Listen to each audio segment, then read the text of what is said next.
बच्चों, पांचवा गुण जो इनका है, वैद्युत बल रेखाएं एक दूसरे को आपस में कभी काटती नहीं है। वैद्युत बल रेखाएं एक दूसरे को आपस में कभी काटती नहीं है। कैसे? कल्पना करो, अगर ये एक बल रेखा है और ये दूसरी बल रेखा है, ये एक दूसरे को काटती होती तो क्या होता? कल्पना कर रहे हैं, ऐसा होगा नहीं। ये क्या है? हमारा कटान बिंदु है।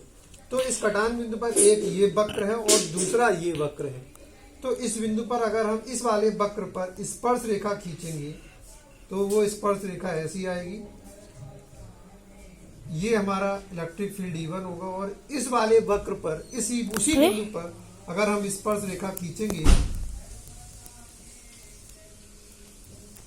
तो वो स्पर्श रेखा इधर आएगी। यानी एक ही बिंदु पर वैद्युत क्षेत्र की दो दिशाएं होंगी, जो कि असंभव है, क्योंकि एक बिंदु पर वैद्युत क्षेत्र की एक ही दिशा हो सकती है। इसलिए जो वैद्युत बल रेखाएं हैं आपस में एक दूसरे को कभी नहीं काटती हैं।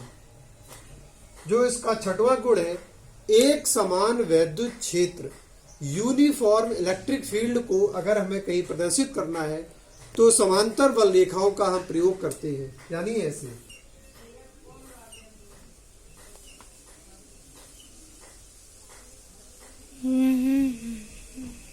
अगर पूछे यहां पर अगर 5 न्यूटन प्रति कूलाम वैद्युत क्षेत्र है तो यहां कितना होगा? यहां भी 5 होगा, क्योंकि ये जो हमारी समांतर वैद्युत बल रेखाएं हैं ये एक समान वैद्युत क्षेत्र को प्रदर्शित करती है। इसका मतलब है हर जगह वैद्युत क्षेत्र समान होगा।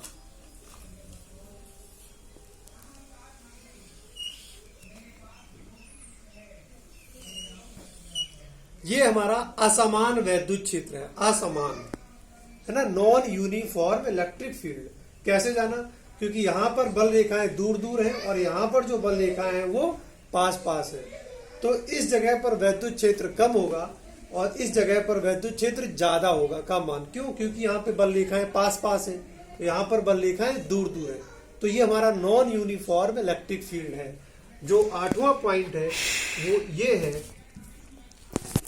कि वैद्युत बल रेखाएं किसी आवेशित पृष्ठ से जब निकलती हैं या प्रवेश करती हैं तो वो हमेशा पृष्ठ के लंबवत ही निकलती हैं और लंबवत ही प्रवेश करती है। आप यहां देख सकते हैं इसको,